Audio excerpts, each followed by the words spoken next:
Við ætlum bara að gera sömu drillur og við höfum verið að byrja á, að taka sérst að rétta og taka keflið á þann hátt sem við höfum verið á okkur að gera.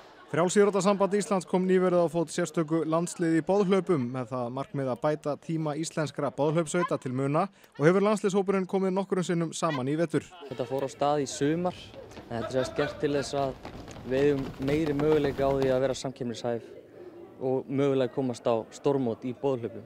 Við erum að taka 2 skiptingar á leiðinni yfir. Fyrsta er þá bara með kefli, seinni þá gefum við bara fæ. Við skulum ná allan að 2. Það er náttúrulega að vera bara svona samræmd tækni í því hvernig tekið er á móti keflinu. Allir sé að gera sama hlutin og við séum að drilla okkur inn í það að vera tilbúin að gera þetta alltaf eins og með því þá tapast minni tími í skiptingunum. Þannig að segja skiptingarnar verða hraðari og þá hefur við möguleika á móti liðum sem eru með sterkari hlaupara en missa meiri tíma í skiptingum. Hvaða árangri gætu íslenskar boðhlaupsveitir náð?